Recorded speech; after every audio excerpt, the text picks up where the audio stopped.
Oui, madame. Même pour un habitant du Ménil-le-Roi? Enfin, Quel dommage. Mais non, pas quel dommage. ils ne payent pas, à ce que je sache, les habitants de Ménil-le-Roi ne payent pas leurs impôts. Non, mais je vais vous dire, là encore, regardez où nous allons. Si ça continue, dans certaines villes non loin d'ici, y compris les associations d'anciens combattants, payent les salles quand ils se réunissent. Ce n'est pas le cas des Olympiques. Donc il est manifeste avec ce qui nous tombe sur la tête qu'il y a un moment, on ne pourra plus faire. Donc moi, ça ne me choque pas, et il est tout à fait légitime. Alors ensuite, bien sûr, il dit ce qu'il entend, etc. Voilà, remarque. Oui, monsieur. Juste une question, est-ce que d'autres collectivités du secteur, notamment de l'Interco, mettent en place un dispositif de ce type? Voyez, ce qui est en place, ça ne relève pas de l'Interco, ça c'est oui, clair. Elles peuvent avoir une décision. Il y a énormément de villes, de diplômés dans l'Interco qui font payer maintenant les salles aux associations. C'est tout ce que je peux vous dire. Je n'ai pas fait le recensement, je demanderai un peu à nos collègues, mais il y en a pas mal. Je sais qu'à Sartrouville, c'est le cas dans un certain nombre de cas, et que c'est vrai aussi ailleurs, dans d'autres cas. En fait, par ailleurs, il y avait déjà des tarifs différenciés, mentionnés ou non mentionnés, pour un certain nombre d'associations, qui étaient liés, sauf erreur de ma part, aux exigences que la mairie mettait pour l'attribution de subventions. Et c'était pas lié à un version. Non, pas pour l'attribution de subventions, c'était pour justement que les associations aient une politique intelligente vis-à-vis des gens qui sont. On avait fait des exceptions, notamment, par le contrôle d'ailleurs, uniquement pour des bénévoles qui, tout en étant ailleurs, sont, je dirais, font fonctionner l'association. Là où je veux en venir, c'est un peu le signal que ça donne, même si je comprends que la politique associative ne relève pas de l'Interco, c'est le signal que ça donne vis-à-vis des autres collectivités. Est-ce que ça peut induire, sur un espace de temps qui est peut-être un peu plus long que regarder à courte vue, à un moment une réflexion sur des installations collectives, ou des installations qui soient mieux gérées à l'échelle de l'intercollectivité? Alors, c'est pas de mal la veille, on en prend directement le chemin inverse. Vous n'en prenez pas le chemin, effectivement. On en prend le chemin inverse, parce qu'on voit très bien que... On ne va pas vous donner le top départ. Non, je ne donne pas le top départ, au contraire. Allez. Et c'est une mesure qui était longtemps chez nous. Je vous ai dit, mon prédécesseur avait mis ce tarif qui était, suivant les associations, je ne vois pas sur quel critère, mais c'était du 2 € le minimal à 17 €. Je trouvais que ce n'était pas légal, enfin égalitaire, que les associations payent différemment. J'entends bien, et d'un point de vue, enfin, la démonstration que vous faites, pas d'impôt, c'est normal qu'on paye plus, c'est une chose. Ma réflexion, elle est d'une autre nature. À un moment, la réflexion sur les équipements qu'on offrira aux assos, elle ne pourra pas rester uniquement à l'échelle des collectivités. Alors, ça, c'est vous qui faites. Et il va falloir... Non, là, vous faites une erreur monumentale. En dehors, je vais vous dire une chose, nos concitoyens ont déjà depuis longtemps trouvé l'intercommunalité dans la fréquentation des piscines. Ils vont à droite, à gauche, ils vont partout. En revanche, si vous croyez que pour les associations de Maison Lafitte, vous allez leur dire, terminé, il faut aller dans telle ville, etc., parce qu'on a quelque chose de commun, vous vous trompez. On a eu les pires difficultés à envoyer des Mançonniens juste de l'autre côté du pont. Juste de l'autre côté du pont. Et donc, ce que vous dites est faux. Les associations veulent avoir des puissance sur place pour de multiples raisons. Et ça, vous avez une vision d'intercommunalité qui est d'un idéalisme rétrograde. C'est pas beau, ça. Et puis il y a des équipes de rugby qui sont sur plusieurs sites. Oui. Eh bien, écoutez, non sans mal. Hein. Non sans mal, on a poussé, et on pousse tellement que c'est la ville de Maison Lafitte qui paye le plus. Il faut le savoir. Sur la MSLGP, et ça n'a pas été non, c'est non sans mal. C'est peut-être l'exemple qui permet, et encore, et j'ai entendu d'ailleurs un membre de ce conseil municipal nous dire incidemment que c'était scandaleux qu'il devait conduire son gamin à Poissy au lieu de Maison Lafitte. J'ai entendu ça. Ça jamais en l'air, Ah, merci, c'est dénoncé. Voilà, Monique. Juste un point d'information, le club de loisirs retraités qui est géré par le CCAS a environ 300 adhérents. Tous les gens qui viennent du Mini, il y en a à peu près une centaine, payent une cotisation supplémentaire par rapport à ce que payent les adhérents de Maison Lafitte. Ça n'a jamais posé de problème. Bien sûr. Bien sûr.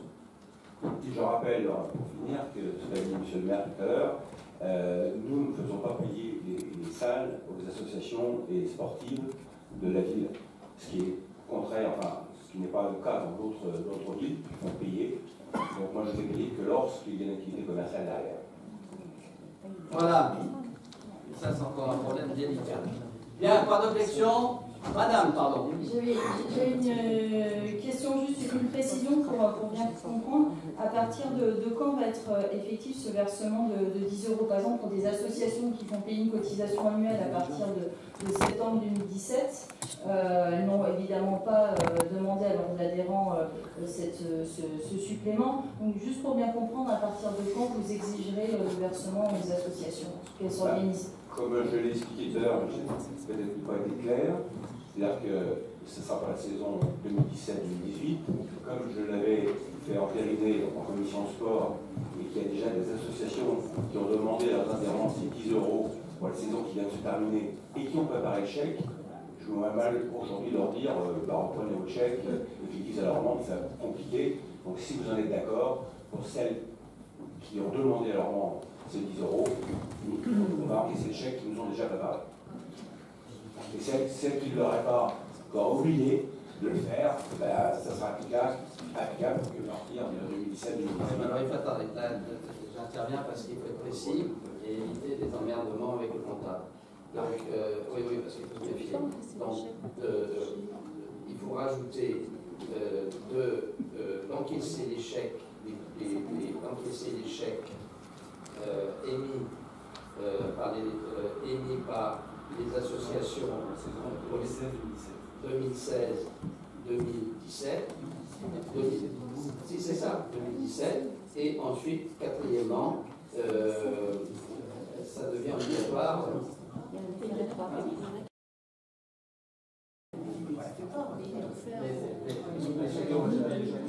Bon, allez, on va mettre, à ce moment-là, on va mettre une date, parce qu'il faut éviter ce genre de choses. Pardon? Oui, mais attendez, il faut pouvoir les encaisser, parce qu'avec les comptables, d'encaisser les chèques émis, par les associations en 2016-2017, et après, ça vaut à partir de la saison 2017-2018. Voilà. Donc, on va le faire sous cette réserve, pour éviter, parce que le comptable, lui, il regarde ça de près. Pas d'objection sur les conditions? Adopté. Merci. Bien, alors maintenant l'eau, monsieur le financier. Oui.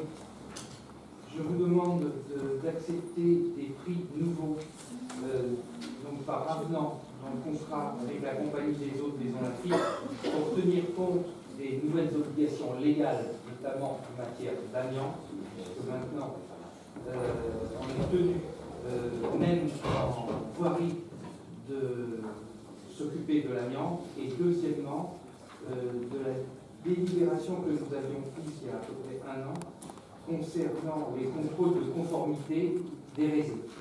Donc ces contrôles de conformité peuvent être effectués par la compagnie des eaux de Maison Lafitte, mais les prix n'étaient pas portés dans le Bordeaux. Remarque? Est-ce que ça change quelque chose, pardon, pour les prix à la consommation? Est-ce qu'il y a un petit pourcentage qui est reporté sur les prix à la consommation? Pas du tout. Non, il n'y a pratiquement rien. Enfin, ça ne veut pas dire que dans l'avenir... Oui. Non, aujourd'hui, il n'y a pas de modification des taxes. Voilà. Pas d'objection, merci. Jacques Barrault. Dans le cadre du financement de son opération de démolition-reconstruction de 28 logements situés 15 rue de Lorraine, la SAEM de Maison Lafitte a décidé de souscrire 6 prêts pour un montant total de 2 891 821 €, auprès de la Caisse des dépôts et consignations. La SAEM sollicite la garantie de la commune, disposition qui subordonne l'octroi des 10 prêts. Il vous est proposé d'accorder la garantie de la commune à hauteur de 100% pour le remboursement des 6 prêts, pour un montant global de 2 891 821 €, souscrit par la SAEM auprès de la Caisse des dépôts et consignations.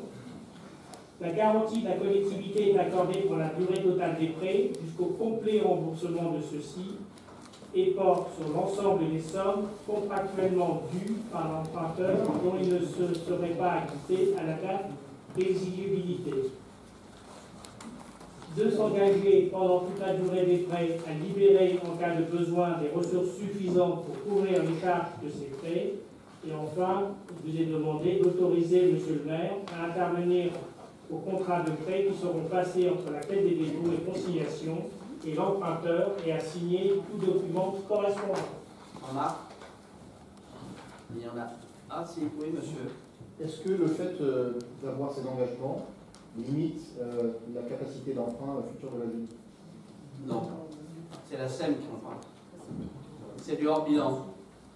Voilà, c'est du hors-bilan. C'est la SEM qui emprunte, mais ça ne limite pas. De toute façon, les emprunts de la ville sont minorés, ils sont à combien? 4 millions, même pas. À peine 4 millions. Donc, non, mais c'est du hors-bilan. Bon, il faudrait que la SEM est bien gérée, je le sais, grâce à Jacques Barrault. Et donc, il n'y a pas de souci majeur. Je dirais que le citoyen peut s'étonner du fait que la Caisse des dépôts, qui est quand même une banque de caractère public, soit pas nécessaire de faire garantir ses prêts par les collectivités locales. Je trouve ça un peu curieux, voire scandaleux. Ça, c'est la politique de la CDC. Et là, j'avais déjà appelé l'attention d'ailleurs du ministre à ce propos. Mais pour la SEM, ça lui permet d'avoir des prêts à meilleur taux. C'est ça, 50 ans. Des prêts à durer 50 ans pour le foncier, 40 ans pour la construction. D'accord. À des taux très intéressants, parce que vous les avez sous les yeux. Vous voyez que ça va de 0,55% de TUV à 1,85 selon la catégorie de prêt. Voilà. Donc, si je comprends bien, la ville est